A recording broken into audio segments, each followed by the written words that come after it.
আসসালামু আলাইকুম ওয়া রাহমাতুল্লাহি ওয়া বারাকাতুহু। আপনারা যে এই বাঁশ গাছটি দেখতে পাচ্ছেন, এটি একসময় কথা বলবে। এবং আপনার কি এতে কোনো সন্দেহ আছে? সূরা হজের মধ্যে যে প্রতিটা জিনিস তার সামনে সিজদারত হয়, এটা কীভাবে সম্ভব? আমরা তো বাঁশ গাছ, যে কোনো গাছেরই সিজদা দেওয়া কখনো লক্ষ্য করিনি। তাহলে কোরআন কি মিছে কথা বলে, বা কোরআনে কি সন্দেহ আছে? এটা সম্ভব না যে কোরআনে কোনো সন্দেহ আছে। আল্লাহ তাবারক তাআলা বলেন যে সিজদা দেওয়া মানে শুধু যে আল্লাহর সামনে নত হওয়া তা না, বরঞ্চ সিজদা দেওয়া মানে আল্লাহর যে নিজাম, আল্লাহর যে আইন, আল্লাহ যে বিধান দিয়েছে সেটাকে মেনে নেওয়া। আল্লাহ এদেরকে যে বিধান দিয়েছে, বাঁশ গাছ, অন্যান্য গাছ, এরা শুধুমাত্র আল্লাহরই জিকির করে।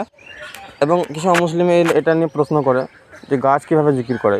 আর আমরা ইতিমধ্যে জানি যে বিজ্ঞানী জগদীশচন্দ্র বসু প্রমাণ করে নিলেন যে গাছেরও প্রাণ আছে, অতএব গাছ ব্যথানুভব করতে পারে। তাই এটা আমরা মেনে নিতে বাধ্য যে গাছও কথা বলে, কিন্তু আমরা শুনতে পাই না। গাছের কথা ডেসিবেলটা অনেকটা কম, যেটা মানুষ কানে শুনতে পারে না। যেমন সাইলেন্সারের মতো, সাইলেন্সার লাগানো যেমন। তো সূরা হজের মধ্যে এটা আল্লাহ তাআলা বললেন যে প্রতিটা গাছই আল্লাহর সামনে সিজদারত হয়। এবং এটা আরেকটা ব্যাখ্যা হয় যে প্রতিটা পদার্থই পরমাণু দ্বারা গঠিত, ছোট থেকে ছোট আণবিক কণা দ্বারা গঠিত। এবং আণবিক কণার মধ্যে যদি আপনারা লক্ষ্য করবেন, নিউট্রন, প্রোটন আর ইলেকট্রন, এই তিনটি কণা পাওয়া যায়।